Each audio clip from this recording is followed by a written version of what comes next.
Hello বন্ধুরা, technical PVS live চ্যানেলে আপনাদের সকলকে স্বাগত জানাই। আমি প্রতিনিয়ত আমার চ্যানেলে মহিলা ও মা বোনদের জন্য সরকারি নতুন নতুন প্রকল্পের আপডেটগুলো নিয়ে আসি।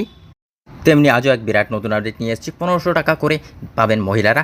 কথা দিয়ে কথা রাখলেন রাজ্য সরকার। কারা এবং কীভাবে পাবেন এই টাকা, কীভাবে আবেদন করবেন, বিস্তারিত জানতে পুরো ভিডিও দেখুন। পুরো ভিডিও না দেখলে কিছু বুঝতে পারবেন না, তাই পুরো ভিডিও দেখার অনুরোধ রইল আপনাদের সকলের কাছে। তাই আর দেরি না করে ভিডিওটিকে শুরু করছি। ভিডিওটি ভালো লাগলে লাইক করবেন, কমেন্ট করবেন, বন্ধুদের সঙ্গে শেয়ার করবেন। ধন্যবাদ, পাশে থাকবেন। 2024-25 সালের অন্তর্বর্তীকালীন বাজেট উপস্থাপন করে অর্থমন্ত্রী শুক্রবার লক্ষ্মীর ভাণ্ডারের মতো মুখ্যমন্ত্রী মাঝি লড়কি বেহেন যোজনা ঘোষণা করেছেন।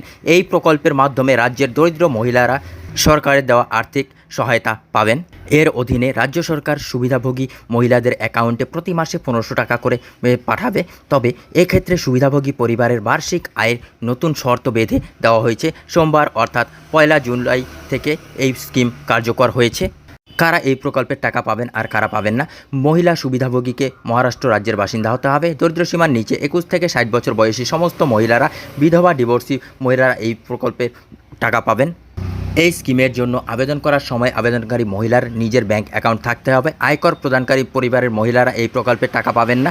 যে মহিলা পরিবারের সদস্যরা সরকারি পদে কাজ করছেন বা অবসর গ্রহণের পর পেনশন পাচ্ছেন তারাও যোগ্য নন।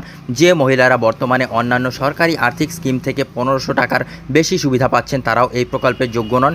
যে মহিলারা পরিবারের সদস্য বর্তমান বা প্রাক্তন এমপি, বিধায়ক তারাও যোগ্য নন। 5 একরের বেশি কৃষি জমি বা 4 চাকার যানবাহন, ট্রাক্টর রয়েছে এমন পরিবারের মহিলারাও এই প্রকল্পের সুবিধা পেতে সক্ষম হবেন না। আবেদনের জন্য প্রয়োজনীয় নথি: সুবিধাভোগীর আধার কার্ড, রাজ্যের আবাসিক শংসাপত্র, উপযুক্ত কর্তৃপক্ষ দ্বারা প্রত্যায়িত পরিবারের প্রধানের আয়ের শংসাপত্র, বার্ষিক আয় 2.5 লক্ষ টাকা পর্যন্ত বাধ্যতামূলক, ব্যাংক অ্যাকাউন্ট পাসবুকের প্রথম পেজের জেরক্স, পাসপোর্ট সাইজ ছবি, রেশন কার্ড। সহায়তার পরিমাণ সরাসরি ডিবিটি এর মাধ্যমে মহিলাদের ব্যাংক অ্যাকাউন্টে স্থানান্তর করা হবে। রাজ্যের প্রায় 1.5 কোটি মহিলা উপকৃত হবে। সুবিধাভোগী মহিলাদের তাদের পরিবারের অর্থনৈতিক অবস্থার ভিত্তিতে নির্বাচন করা হবে। রাজ্যের হলুদ এবং কমলা রেশন কার্ডধারী পরিবারের মহিলাদের এই প্রকল্পের অগ্রাধিকার দেওয়া হবে। প্রসঙ্গত, পশ্চিমবঙ্গ নয়, মহারাষ্ট্র সরকার 28 জুন উপস্থাপিত 2024-25 বাজেটে মহিলাদের জন্য মুখ্যমন্ত্রী লাডলি বেহেন যোজনা ঘোষণা করেছে।